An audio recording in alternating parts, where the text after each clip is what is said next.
today we'll be having tax administration leveraging on technology. Tax administration leveraging on technology. As we said in our previous class, that this course is for you to have a solid foundation as a tax professional. Okay, and of course, in our next class, we are gradually entering into the tax legislation and computation.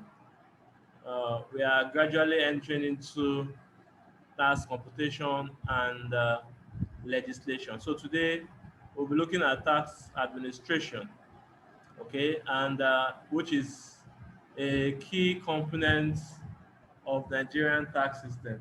So the Nigerian tax system has mainly four components: the tax policy, the tax administration, the tax law, and the taxpayers. These are the components of the Nigerian tax system. So I'll be taking this part of tax administration. My colleague, Mr. Idris, will take the technological part, and I'll come back to take the concluding part of tax administration. So, looking at the objective of today's training, we are looking at the end of this session, you should understand the relevant tax authority in Nigeria, the function and composition of the Federal Inland Revenue Service, the function and composition of the State Internal Revenue Service, the function and composition of the Local Government Revenue Committee.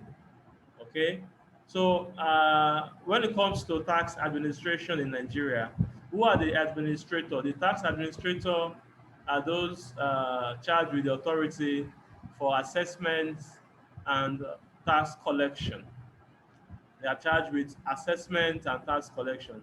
They don't impose tax. Tax is imposed by law, okay, and usually enacted by an act or a decree. So, but the tax administrator are there to also look at the tax law and assess taxpayer and ensure that the taxpayer pay their tax. So they are administrator. So administrators and taxpayer are in line, are supposed to use the law to assess the taxpayer in line with the law. Okay, so as a consultant, okay, the key thing is to understand the tax law and do a proper assessment for your client, so that the administrator sometimes could do a wrong assessment, but you as a consultant are able to correct the administrator as well and ensure that your client pay the correct amounts of tax. So we have administrators at three levels. We have administrator at the federal level, at the state level, and at the local government level. That's why you see some situation where people tell you that, how many tax am I paying? I'm paying tax at the local government level. I also pay tax at the state level. I also pay tax at the federal level. Sorry, I didn't quick. Okay, I also pay tax. I'm sorry, admitting people into the class. So I also pay tax at the federal level. So,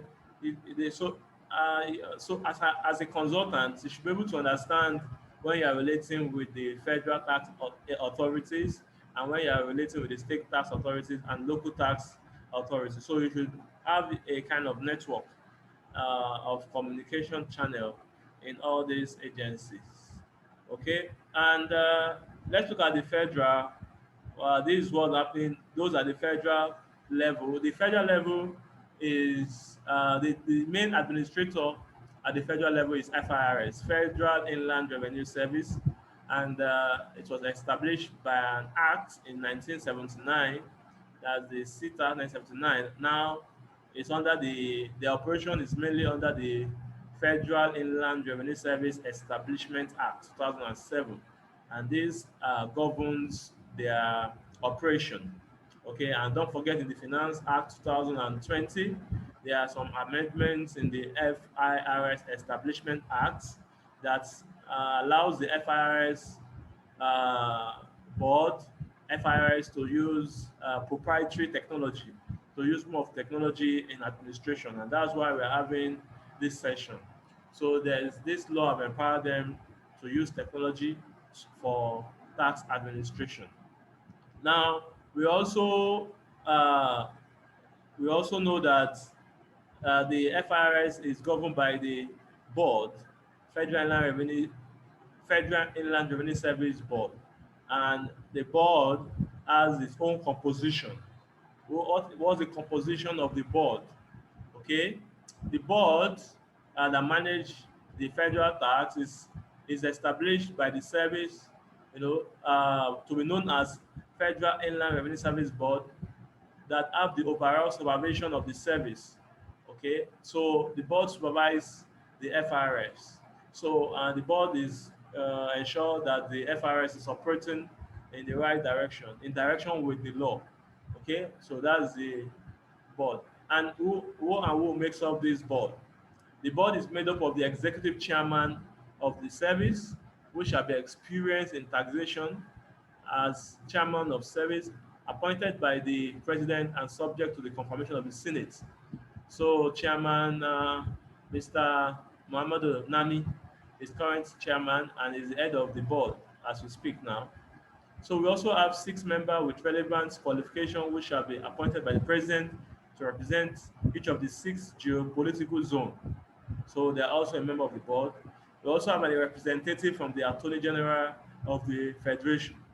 We also have the governor of Central Bank in the board, and we also have a representative of the Minister of Finance, and not belong below the rank of a director on board as well.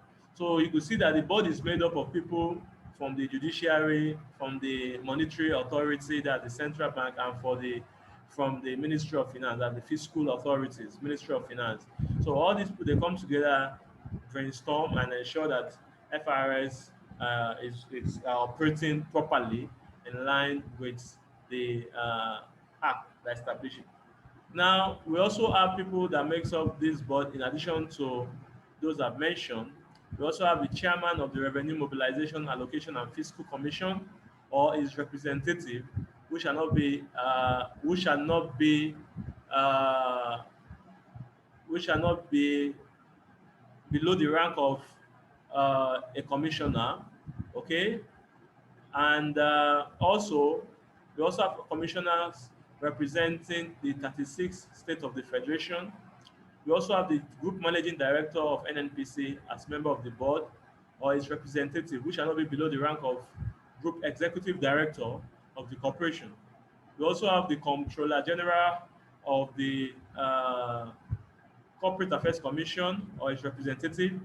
We also have the chief executive officer of the National Planning Commission, or its representative, not below the rank of a director. We also have a member of the board other than the executive chairman shall be a part-time, who shall be part-time members. So what this tells us that the board is made up of people from different parts in the fiscal space. We have people from Corporate Affairs Commission, from NNPC. So the board is so rich in such a way that data could be shared. Data sharing could easily, and that's where tax is going